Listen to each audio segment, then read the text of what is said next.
Billiard. I got so much motherfucking design on right now.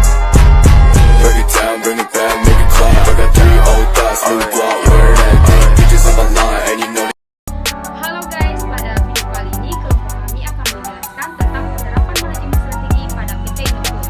Materi yang pertama yaitu profil bisnis PT Indofood. Perusahaan ini didirikan dengan nama PT Penganja Inti Kusuma pada tanggal 14 Agustus 1990 oleh Sudung Salim. Pada tanggal 5 Februari 1994, perseroan mengubah namanya menjadi PT Indofood Sukses Makmur. Pada awalnya, PT Indofood Sukses Makmur adalah perusahaan yang bergerak di bidang pengelolaan makanan dan minuman yang didirikan pada tahun 1971. Namun, pada saat ini, perusahaan ini memiliki 36 pabrik, lebih dari 10 merek, dengan 150 rasa dan tipe distributor yang melayani hampir 150.000 outlet yang ada di Indonesia. Yang berikut yaitu visi, misi, dan tujuan PT Indofood. Visinya yaitu menjadi perusahaan total food solution, dan misinya yaitu memberikan solusi atas kebutuhan pangan secara berkelanjutan. Yang kedua, senantiasa meningkatkan kompetensi karyawan, proses produksi, dan teknologi kami. Dan yang ketiga, memberikan kontribusi bagi kesejahteraan masyarakat dan lingkungan secara berkelanjutan. Dan yang terakhir yaitu meningkatkan stakeholder value secara berkesinambungan. Tujuannya yaitu perluas bidang usaha terus-menerus melalui bidang usaha internal maupun pengembangan usaha strategis. Yang kedua, mengurangi biaya transportasi. Yang ketiga, selalu meningkatkan kesejahteraan karyawan. Yang keempat, mensuplai daerah yang selalu kekurangan persediaan barang. Dan yang terakhir yaitu berperan serta dalam pelestarian lingkungan hidup dan peningkatan kesejahteraan masyarakat. Berikut ada beberapa produk dari PT Indofood. Berikutnya peluang dan ancaman eksternal pada PT Indofood. Yang pertama yaitu peluang atau opportunity, yang terdiri dari peluang pasar terbuka lebar. Yang kedua, melakukan kerjasama antar perusahaan. Yang ketiga, pola hidup masyarakat akan mie instan yang cukup tinggi. Selanjutnya itu ancaman atau threats, yang terdiri dari banyaknya kompetitor. Kemudian prasangka dari konsumen tentang konsumsi MSG yang berlebihan menyebabkan bahaya bagi kesehatan. Baik, yang berikutnya itu kekuatan dan kelemahan pada PT Indofood. Yang pertama, kekuatan atau strength, terdiri dari cita rasa khas Indonesia. Yang kedua, merek produk kuat. Yang ketiga, distribusi yang luas. Yang keempat, mutu produk terkontrol. Selanjutnya itu kelemahan atau weakness, yang terdiri dari ketersediaan bahan baku yang belum mencukupi. Yang kedua, produk menggunakan MSG. Yang ketiga, besarnya biaya pemasaran yang digunakan. Selanjutnya itu kondisi keuangan PT Indofood. PT Indofood Sukses Makmur TBK meraup penjualan sebesar 110,83 triliun pada tahun 2022.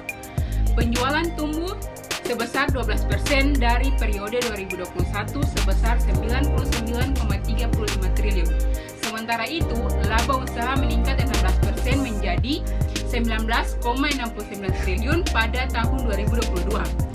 Pada 2021, perseroan membukukan laba usaha sebesar 16,91 triliun. Baik, materi selanjutnya yaitu analisis SWOT. Seperti yang teman-teman ketahui bahwa analisis SWOT terbagi atas 2 faktor, yaitu faktor eksternal dan internal, yang dimana di dalamnya terdapat kekuatan, kelemahan, peluang, serta ancaman. Nah, di sini saya akan menyebutkan atau menjelaskan sedikit tentang analisis SWOT pada PT Indofood. Yang pertama itu kekuatan. Kekuatan terbagi atas 4, yaitu cita rasa khas asal Indonesia. Yang kedua itu merek produk yang kuat. Serta yang ketiga itu distribusi yang luas, maupun mutu produk yang terkontrol atau terkenal. Yang selanjutnya yaitu kelemahan. Kelemahan terbagi atas 3, yaitu ketersediaan bahan baku yang tidak mencukupi. Yang kedua yaitu penggunaan MSG. Yang ketiga itu besarnya biaya pemasaran yang digunakan pada produk. Baik, yang selanjutnya yaitu peluang. Peluang terbagi atas 3, yaitu peluang pasar yang terbuka secara luas. Yang kedua yaitu melakukan kerjasama antar perusahaan untuk mendapatkan keuntungan. Yang selanjutnya yaitu pola hidup masyarakat yang akan mie instan yang sangat kuat. Nah, yang terakhir yaitu ancaman. Ancaman terbagi atas 2, yaitu banyaknya kompetitor atau banyaknya perusahaan pesaing pada Indomie.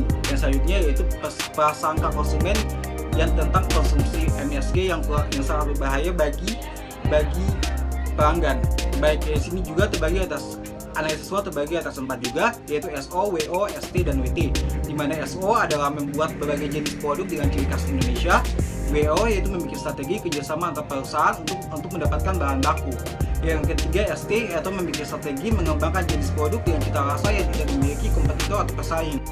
Baik, yang selanjutnya itu para pesaing pada PT Indofood. Nah, di sini para pesaing PT Indofood yang pertama yaitu PT Mayora Indah Tbk dan kedua PT Ming Surya yang menjadi ancaman pada PT Indofood dalam memasarkan produk-produknya pada masyarakat.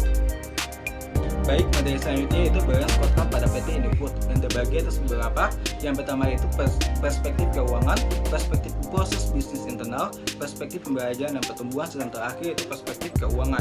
Nah, yang pertama yaitu perspektif keuangan yang terbagi atas beberapa, yaitu pertama itu retensi pelanggan, pengiriman tepat waktu, compound count, hasil penjualan, akuisisi pelanggan, serta keuntungan pelanggan. Yang kedua itu perspektif proses bisnis internal yang terbagi atas 3, yaitu waktu tunggu pemasok, tingkat kesalahan, serta pengeluaran yang dihitung per bahan.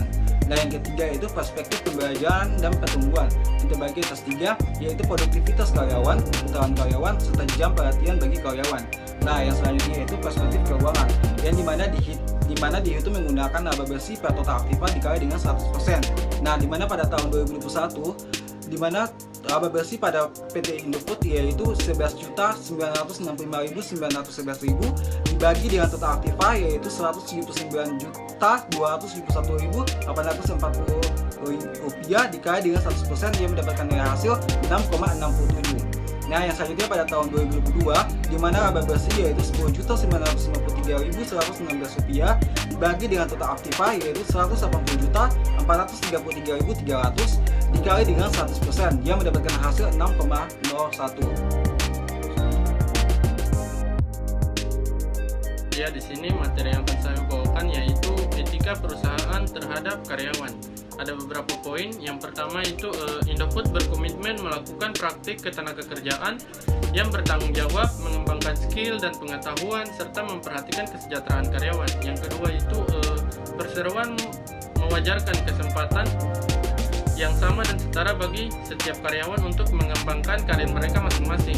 Yang ketiga itu karyawan direktur berdasarkan keterampilan dan kemampuan yang dimiliki mereka, dan penugasan diberikan tanpa memperhatikan latar belakang suku, agama, gender, atau karakter individual lainnya. Yang ketiga itu ada hubungan industrial. Kami diperkuat melalui perjanjian kerjasama dengan serikat buruh dan pembaruan ketenagakerjaan dan peraturan ketenagakerjaan perseroan. Yang keempat itu ada praktik memperkerjakan anak-anak dan praktik paksa dilarang di seluruh unit operasional.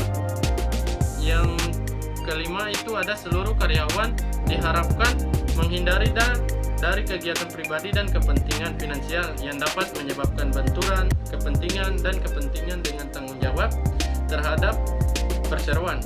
Seluruh karyawan Indofood tidak membenarkan mencari keuntungan pribadi atau bagi orang lain melalui penyalahgunaan kedudukan mereka. Yang terakhir, mematuhi hukum dan peraturan masing-masing negara di tempat mereka melaksanakan usahanya.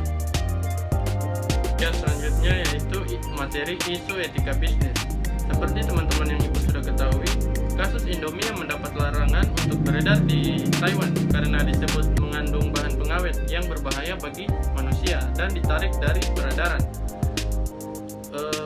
Biasanya hanya boleh digunakan untuk membuat kosmetik, dan pada hari Jumat tanggal 8 bulan 10 2010 pihak Taiwan telah memutuskan untuk menarik semua produk Indomie dari peredaran. Dan di Hong Kong, dua supermarket terkenal juga untuk sementara waktu tidak memasarkan produk dari Indomie. Berdasarkan kasus tersebut, PT Indofood memperbaharui nilai-nilai yang perlu ditanamkan dalam perusahaan. Dengan disiplin sebagai falsafah hidup, PT Indofood menjalankan usaha dengan menjunjung tinggi integritas, menghargai seluruh pemangku kepentingan, dan secara bersama-sama membangun kesatuan untuk mencapai keunggulan inovasi yang berkelanjutan.